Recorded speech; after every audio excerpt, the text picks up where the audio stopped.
Hi, welcome back to my channel.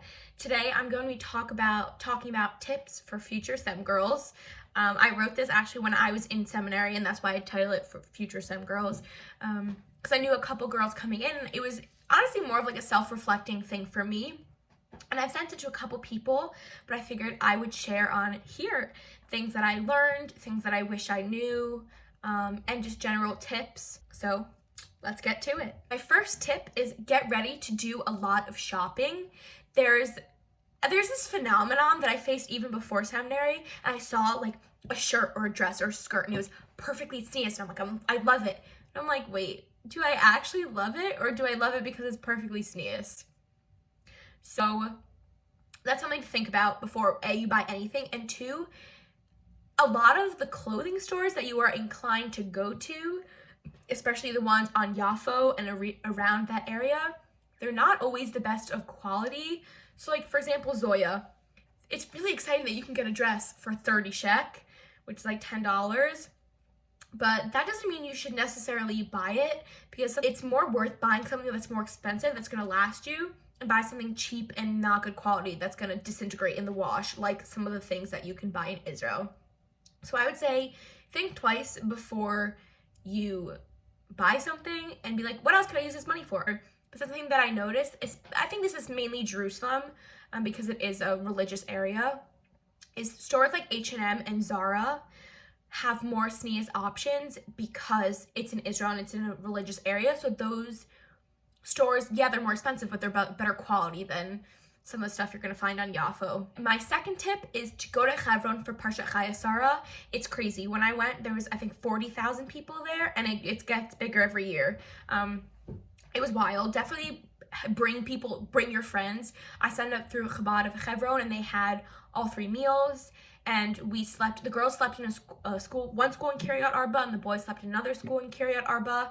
There's like a town next over from Hebron. It was like a 20-25 minute walk to Marat Machpelah, which is like where the main area was. And some people sleep in tents. I had a few friends sleep in a tent. If you want that experience, go for it. Maybe I'll do that next time I'm in Israel for Parshat Chayei Sarah. It was crazy. You need to come in with the mental space that it's going to be crazy, but so worth it, so beautiful. Yeah, you have to have the experience. Like you have to. You have to. My next thing is that you need to go to the Moshav Modi'im festival. It's Rav Karlebach's, Shlomo Karlebach's Moshav. I don't really know how to translate it. Town, sort of. But on Chol Moed, Pesach, and Sukkot, they have a festival. I only went on Pesach and it was really fun, but I have friends that went on Sukkot. Actually, this poster, I found on the floor. It's like women's tent activities going on, and I thought it was really cool, so I took it. But there's food, and there's crafts that you can buy, and there's other things that you can buy, and there's music, and it's like really fun, really nice vibes, like a lot of people, but really fun. My next tip is that you should go to the Kotel as often as you can. My seminary was not in Jerusalem, so it was a bit more of a schlep to get to Jerusalem because we had to take a bus. But the way I think of it is, if you're from New York, Israel's a 10-hour flight. Whereas even if you're already in Jerusalem, it's a light rail and then a 15-20 minute walk to the Kotel. So it might seem like a schlep in the moment, but it's more of a schlep from America. So just saying. But I just like took myself on Kotel dates. I would get coffee from Coffee Bean. I would just stroll. Sometimes I'd like call my mom or like call a friend, or sometimes I would just chill, like listen to music or just walk. It's really nice. It's really a good time to self-reflect, and there's just nothing like going to the Kotel. Tip number 5 is to make relationships with teachers. I found this kind of hard because I'm not just the kind of person to be like, oh, I'm Hannah, here's my life story. I kind of like need to warm up. And I also kind of sometimes felt like I was being a burden to teachers. Like there was a few teachers that lived on/near campus, so I would like feel like nervous to text them if I could come over, or just be like, hey, can I set up a meeting with you? Can we talk? But it's totally normal, especially towards like second semester. Teachers were having lunch dates and dinner dates every single day with girls. So I would say really, from the beginning, make relationships with teachers if you can. Sometimes it just doesn't happen. There were a few teachers that I thought I could make relationships with, and rabbis, and I just like, they taught amazing Torah, but I I don't know, I didn't connect with them. So I have someone at home that I was really close with, and also was really close with my roommates. And then towards the end of the year, I did find a teacher that I was closer with. But I think as much as it is their job to be there for you, you also have to want that relationship and take the initiative. And don't be afraid that there are so many girls talking to them, because they really do care, or else they wouldn't be there. It's just very much on you to take initiative, which is kind of scary, but it's really worth it. And you'll have those connections, hopefully throughout your life. One of the biggest things that I can stress is to keep an open mind about the girls, because the seminary I went to, everyone comes from a very different background. Like, there's really all a mix. I went to public school my whole life. There were girls that went to yeshiva day school their whole lives. So you just really have to be patient. And also, something that I had a hard time understanding was why some girls at the beginning were apathetic, because I was so ready to be there, so ready to learn, so ready to be in Israel, and just so ready to immerse myself in Judaism, where some girls kind of acted like it was grade 13, or if I had stayed home in America, then I'd be the only one my grade here. And that was really, really hard for me, seeing people that just, like, they just didn't care, like they just wouldn't show up to class. Throughout the year, people like get more into it. There was one girl who thought she was gonna leave by Sukkot, which is like 3 weeks in, and then she ended up staying Shana Bet. You just really have to be patient with people and understand that there are different reasons that girls came, and not everyone is gonna be able to adjust super quickly in the beginning. So you have to really give them time and understand that the beginning is awkward. Number 7 is to go out of your comfort zone. There are so many fantastic opportunities that the year will present you with, both academic and adventure activities, that you really need to really take them and give them all you have, because when else can you have such a safe place to take so many risks? Don't be afraid to jump on other people's Shabbat plans. Obviously, within reason, you don't want to be annoying, but a lot of times when I didn't have plans, I would just ask my friends, hey, what are you doing? They're like, oh, I'm going here, want to come? Or they'll say, oh, nothing, let's do something. And also, staying on campus can be really fun. One time, I made my own food. One time, my friends and I stayed, and we just went to teachers' houses that live in the area for meals. So that's also fun. This tip is short, but wear sunscreen. Getting burnt is stupid and avoidable, so just wear sunscreen. The sun, it's in the Middle East, it's a desert. The sun is very hot and very strong. There is no reason to get burnt. There is an abundance of sunscreen. Just put it on. 10 is to embrace the Israeli life. The public transportation is amazing, but it's also Israeli, which means it has its fun Israeli flavors. You're gonna have multiple bus stories. It's just inevitable. Even if you live in Jerusalem, you're gonna go out for Shabbat. So Fridays and Motzei Shabbat, you're gonna use buses. You also will learn how to stand on a crowded bus, because sometimes the only way you can get on a bus is if it's crowded, and you just kind of have to bend your knees and hold on to the seats. It happens. It's fine. You'll live. You're not gonna go anywhere. It's fine. You'll be fine. You have to learn how to be pushy, especially on the light rail.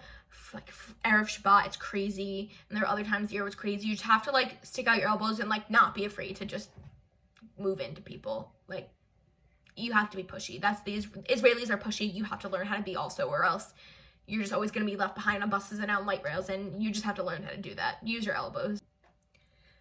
Follow the rules that your seminary has given you. They are A, to enhance your experience, B, for your protection and safety, and C, they're there for a reason. I just don't break the rules. Getting caught drinking isn't worth it. You can be doing so much better things than drinking. I know that 6 sheck shots seem really appealing, but do that when you're not in seminary.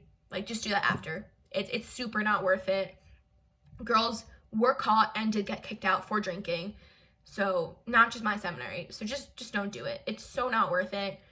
And also, follow the dress code. Wearing a skirt to your knees will not kill you. Wearing a shirt that goes near your elbow will not kill you. Even if you don't plan on doing that after seminary, fine, that's your own decision. But while you're there, respect the institution, respect the people, respect your rebbeim and your teachers and your fellow students.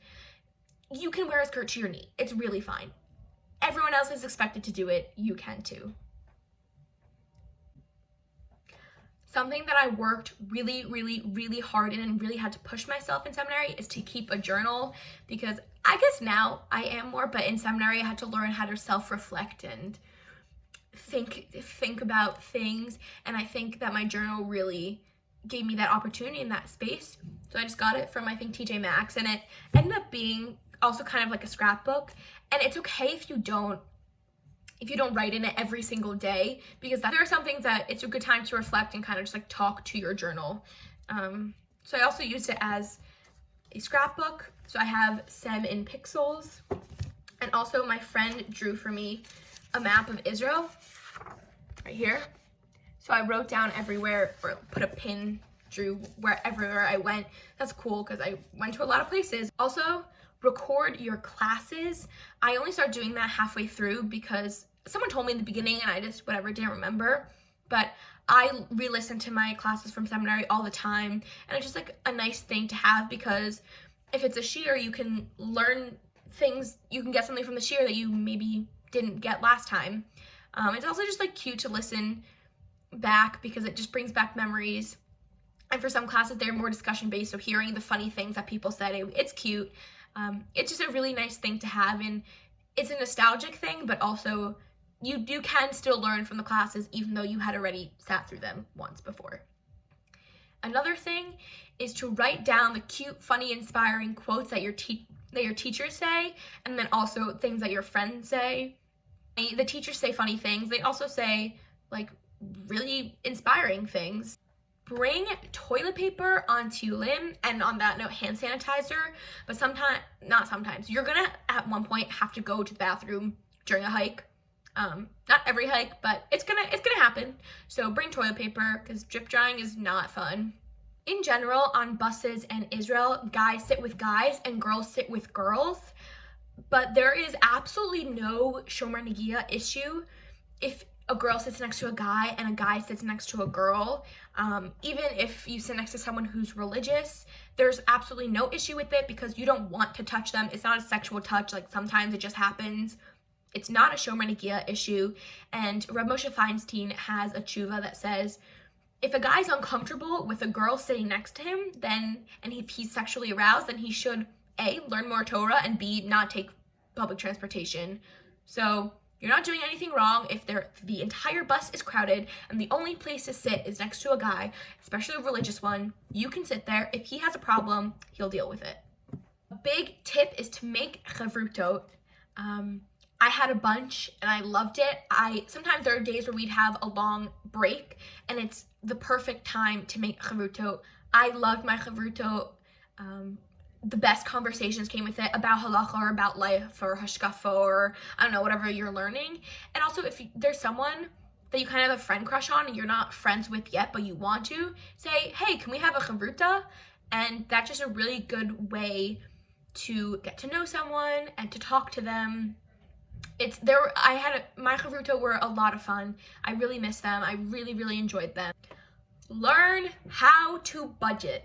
Things in Israel are expensive, and in the beginning, when you're not used to the shekel to dollar translation, conversion, whatever, you're like, oh, a shekel is like, I can get so much for this. It's only this amount of shekel. Yeah, but things add up, and going out to eat is expensive. So learn how to budget.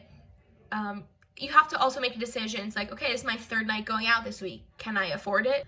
I would say wait before you decide if you're going to come home for Pesach. I didn't really know it was a thing for people to stay, because the only two people that I knew that had ever gone to seminary both went home for Pesach. So I thought that was the standard, that everyone did that. But not everyone does that.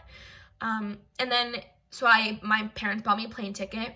And then in January, I was like, hold on, I actually really don't want to come home for a bunch of reasons, but also like, why would I spend Pesach in America if I had a chance to spend Pesach in Israel? And it's also, I had breaks so I could go out and do things. I went to Tzva, I went to Ein Gedi, got Aiden, if only. So there's just a lot of things to do in Israel. So I really recommend staying. And also I know a lot of girls that did go home had a hard time coming back because home is really comfortable and easy and you know it. And then it's hard to have the motivation to come back. And I saw it with some girls, and there were some girls that came back, went home for Pesach and then came back and then left because they just couldn't get back into the seminary mindset. So it's just a really good continuation of your year to be in Israel, even though you don't have class and even though it's not structured, you're in Israel. So I don't know, it's just so different than going home. I'm really glad I didn't go home. And on that note, for Pesach break, I had a month. It's a really long time. So it's a really amazing opportunity to travel. Two of my friends and I, Esty and Claire, I'll hopefully post a video that I made from our we called it European Adventure soon, but we went to Europe. We went to London for 6 days, Venice for 4, and Rome for 2. But it's such an amazing time to travel, and tickets to Europe from Israel are so much cheaper than to America. I knew that if I'd gone back to America, I would just be bored. And like all my friends from high school were in college, and like people are busy, so I would just be sitting home bored. Whereas in Israel, I had amazing adventures. I soak in everything. I remember getting there in September, and so in October, November, I was like, I have so much time. And then second semester came, and I was like, holy crap, I don't have so much time. It goes by so fast. 9-10 months sounds like a long time, but it's not. And just like really take advantage of everything, even like right from the get-go. Like, okay, fine, give yourself time to acclimate and get used to things, but just take advantage of everything because the time is so fleeting. Lastly, get ready for the best year ever. I thrived in seminary. It's one of the reasons that my mom let me go is because the time between high school and college, you have time. It's the only time in your life where nothing's expected of you. You don't have any responsibilities. So it's such an amazing opportunity to just take advantage of everything, learn so much, make so many new friends, try new things. Also, it's a really amazing year to just grow and mature. I'm a really big proponent of seminary, and you need that time for yourself and figure out who you are and what you like and what you don't like and your expectations and what you want from life. So really use the opportunity to figure out who you are, what you want, and just have the best year ever. Really quickly, in preparation for this video, I asked some of my friends to tell me things that they wish they knew before seminary or just tips in general, so I'm gonna read those. So this one's a bit longer one, but it's really good. My friend said, I wish I ignored my expectations more because I came in with so many expectations, and when they didn't get filled the way I thought they would, I was really upset. But in reality, they were often just fulfilled in a different way than I had imagined. And then I received so much more than I even expected. It all surpassed my expectations. I just didn't see it at the time. So not to be disappointed when your expectations aren't met in the way you wanted, because maybe they were met, just in a different way, and you just need to adjust your perspective in order to see it. Another one, which I super resonate with, is not only from girls go to Sem. Everyone's going to grow and connect with themselves and Eretz Yisrael. And lastly, town, which is what they call like Ben Yehuda area. I didn't know what this was because I didn't come from a Jewish school. I didn't know there was people like went out. But for those of you who are in a Jewish school or know this concept, I literally knew no one in Israel. Like my friends, I'd be walking with my friends in Jerusalem, they'd run into like 20 people and I knew no one, which is kind of amazing. But town is not all where it is at. There's so many cool places in and out of Jerusalem to explore. Go to the beach, just get out and explore everywhere. I hope you enjoyed this video. It was really fun to make and kind of reflect on my seminary experience, and hopefully I can give advice to you who is going to seminary, or even if you're just watching this video because you're reminiscing. I hope you enjoyed. Let me know if you have any questions, and I'm hoping to do more seminary videos in the future.